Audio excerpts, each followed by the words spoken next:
Hi, and welcome to the next episode of the Check-In podcast, where we're talking about leading well-being at work and at school. We're talking with community leaders and builders about the subject of well-being and what does it mean.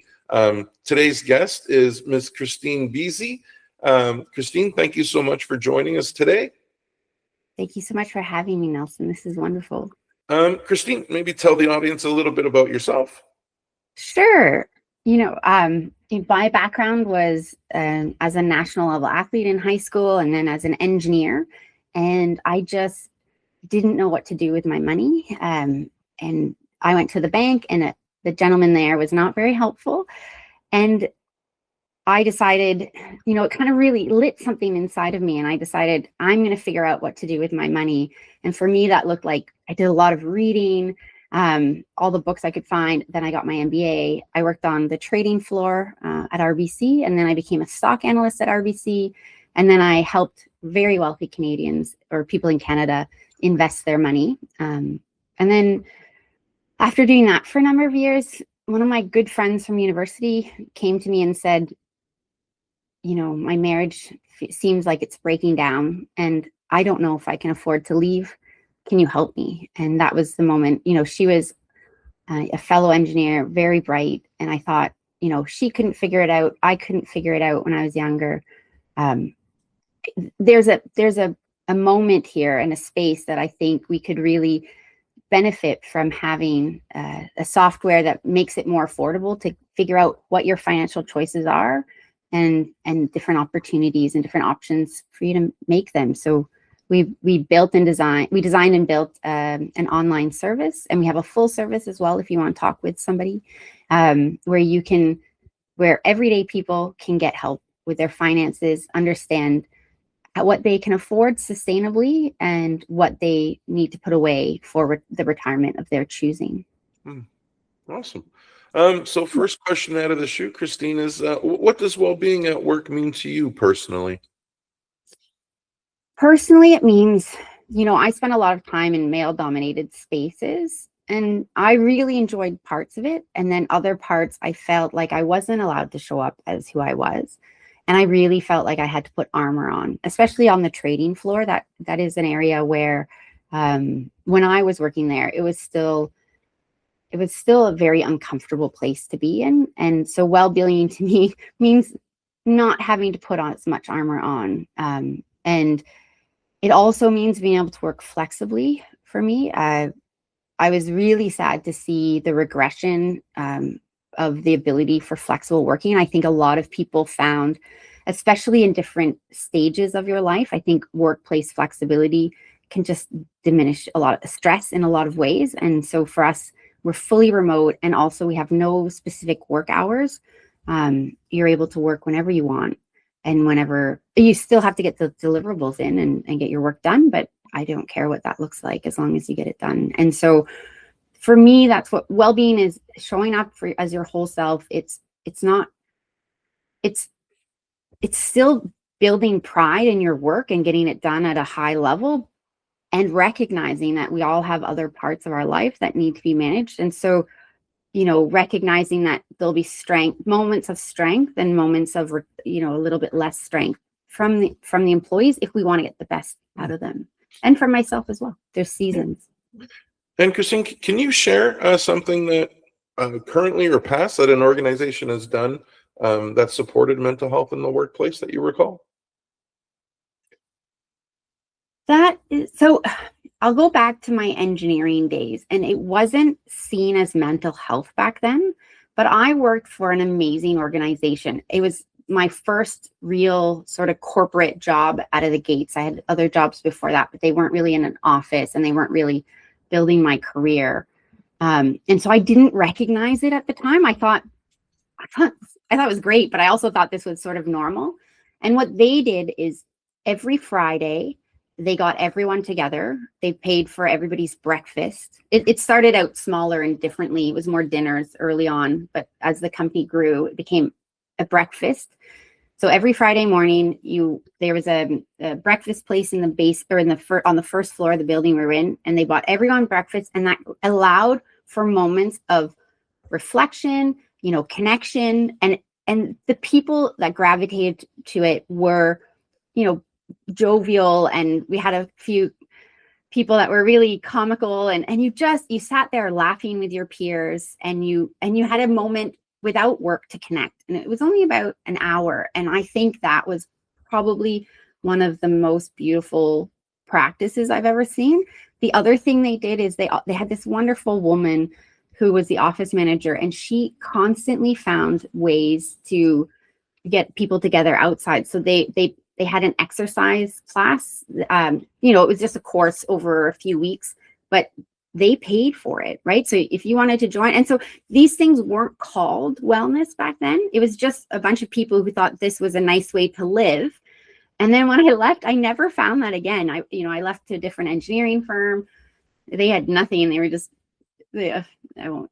But and in finance, it was just starting to be talked about in the area of finance that I worked. I think the broader banks do it much better. But yeah, that was a really lovely practice. This community and also other wellness things. And then, so I think we went salsa dancing too. Like she was great, and the owner was great, and they just really cared about people, and it showed.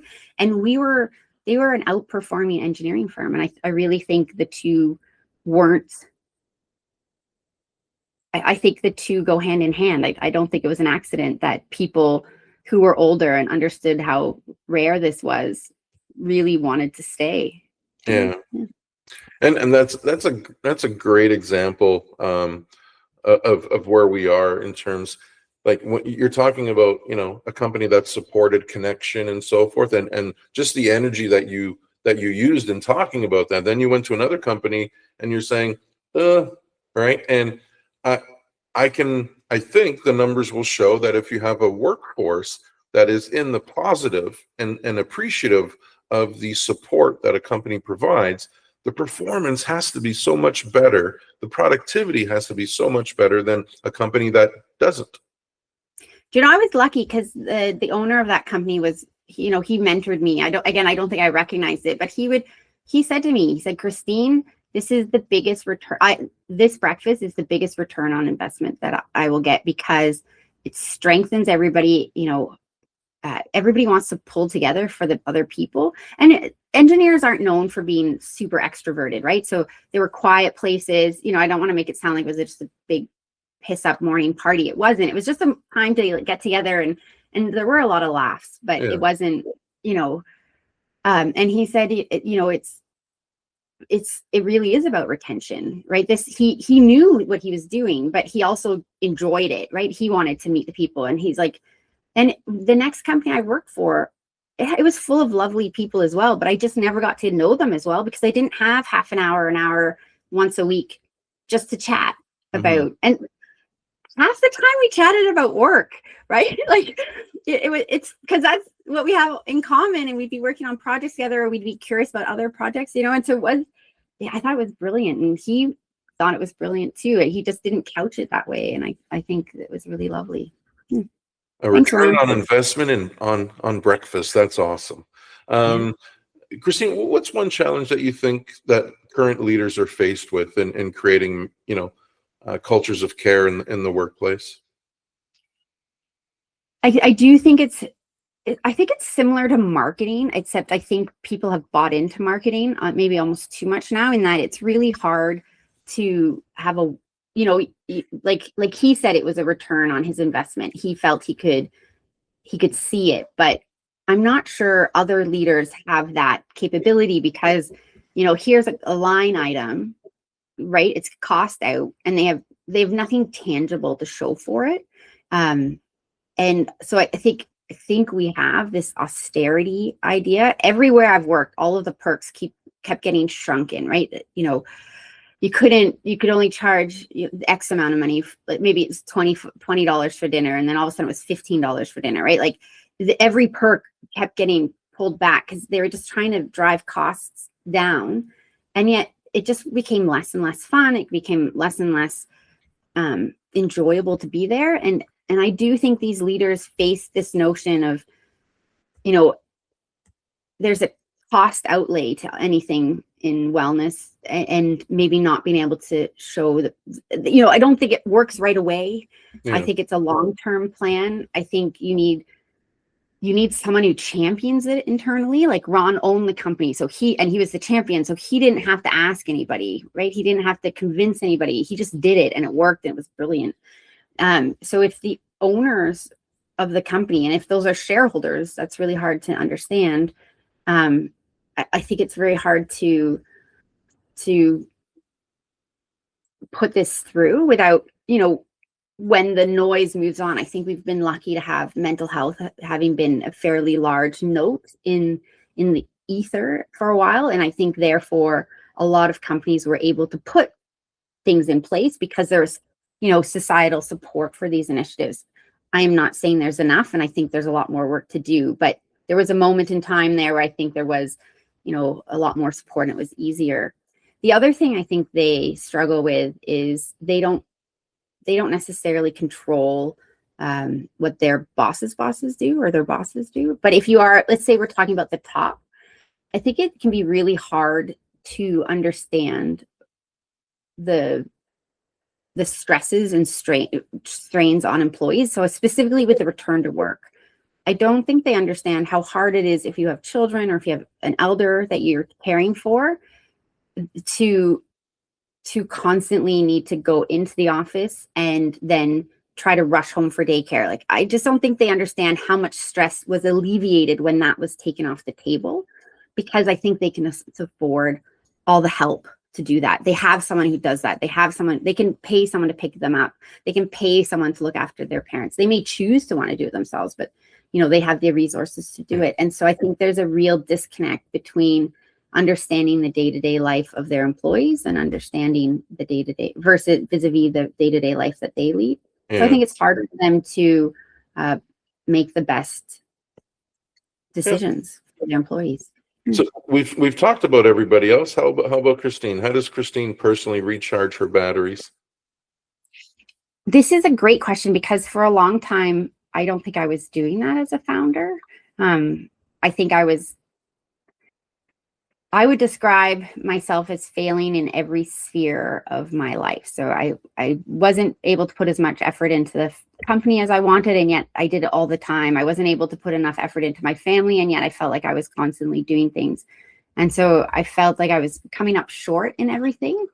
And I think we talked about this a little bit in the pre-chat. For me, mental health, you mentioned this actually. You said mental health was the sum of all these other physical health, relationship health, spiritual health. And I agree with that. And so the secret that I've unlocked for myself is it's all about exercise. It's about being outside, and it's about connecting with people. So we got a puppy recently, and that forces me outside. And I was just saying to my partner this morning, today was the first time that I've had itchy feet, meaning I wanted to get outside versus one more thing to do. And I've been through this journey before. This isn't the first time I've stopped exercising and gone back into it. But I recognize that we've had the puppy for a number of months. It takes a while before it works, but once you get there, and for me that unlocks everything. It makes everything else better. So then all of a sudden I find ways to exercise with my kids. So we go climbing, rock climbing indoor, and we go skating outdoor, and yesterday we went tobogganing, taking advantage of the snowstorm. And so for me, well-being really looks like that, and everything else follows after. If I exercise, I get better sleep. If I exercise, I eat better for some reason. I don't look for candy, and I think that's because I don't need as much short-term motivation. I think my relationships get better. And so for me, that's the key. And for other people, it might be different, but that one's the one that works for me. Yeah, I know it's a great point, and one that we've talked about at our men's group. And that is, when you start the journey, and let's call it a mountain, when you start the journey of climbing the mental health mountain, there will come a time where you're going to kind of pause, or maybe you're going to go slide a little bit back. Yep. But the truth is that you never go back to, let's call it base camp. You never go back to the bottom, because you've already learned how that you got to stage 1, 2, 3, or wherever you are. So you're actually in a better spot than you were even 5 years ago when you were working out every day, and now like you stop, you know what I mean? Like you, Yes. it's kind of like a financial chart, like it Yeah. always goes Yeah. up and down. It's so funny because that's what I had in my mind, and I was like, don't say it, don't say it, don't say it. But it's true, right? It just, you keep finding new highs and you regress, but you're right. You don't go back to base camp. And even if you do, you have the tools to get from there to where you were before. You've already done that. You've proved that you can get to where you were before. Again, it's sometimes, I really hope people recognize it's practice, not perfection. And some days you're going to show up a little differently, and that's okay too. It's about not stopping. So my coach had the best like sayings, but he said, Kristine, everybody falls down, but the people who get better the fastest pick themselves up the fastest. So it's not about, you expect to fall and you expect to fail, but once you've fallen, it's the decision to get up and keep going. And you can't always control how long that takes, because we do have setbacks that take us, take our breath away, and it might take a minute, but it's the intention and desire to try again and move forward. That's important. That part you can control. Everything else out of your control. And that's what he said. So it was your attitude, your effort, and your attitude was positive and aggressive, and your effort was 100% for whatever you had to give that day. Yeah. A line last night from our virtual support group was, the obstacles are the path. Yes. I love that. Yes, that is the point. Yeah. So when the day comes, if the day comes that you retire and so forth, how would you like to be remembered as a leader or partner? Competent and fair. I think competent and capable. Actually, sometimes I don't behave in a competent manner. Sometimes I have too many things on the go, and I just seem to drop a lot of plates. But when I've worked with people and they're competent and good at what they do, I admire that so much. And that when you've worked for as long as I have in as many different areas as I have, you can. Some people are just really full of bluster, and I hope I'm not ever just bluster. I know you need bluster. I don't mean to make it sound negative, but you have to follow up with competence and capabilities. So I'd love it if people looked at me that way. And then fair, the people that are on the journey with me matter to me, and I hope they feel that, and I hope they think I've treated them fairly. Yeah, it's important. And last question: what gives you hope for the future of well-being in workplaces? It's the way I see my kids talking to each other and engaging with each other. It's leaders like you who are making the space for people to connect and have these conversations. It's other leaders I've seen popping up in the space, creating more and more places and spaces where we are allowed to talk about our feelings.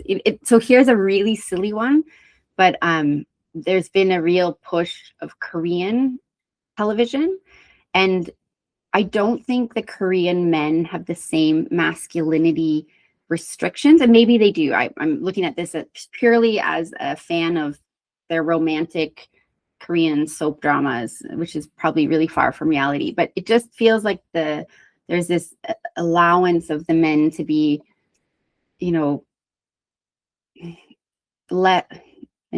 I don't watch the violent shows. So as I'm saying this, I'm like, think of all the reasons it's not true. But this, permission to cry, this permission to be soft, this permission to be a great dad, a permission to be a caregiver, a permission to do these things that I think a lot of men really desire to do. I think most men desire to do and haven't. I think there's a lot of things men want to do that society says, that especially North American society says, they shouldn't be allowed to do for this masculinity box. And I think people are breaking down the walls of the masculinity box. And I like that. And so, and I see the way my kids talk to each other and the way they talk to their friends, and it comes from a much more respectful place than I think I had when I was a kid. So they're already starting out at such a more informed, consent-based level that I just think that I hope that leads to really great places. So thank you for your work, and thank you to the educators that are doing a lot of great work with our kids. Well, let's do a thank you to you for joining us today and sharing your knowledge and wisdom. And we're so much appreciated. I'm very grateful that you took the time to have this chat with us. And our intention is just to open those doors of conversation. And I think this was a great episode that really opened a few doors that I haven't talked about before too. So, Kristine Beese, thank you so much. Really appreciate your time. Thanks, Nelson. Thanks for having me.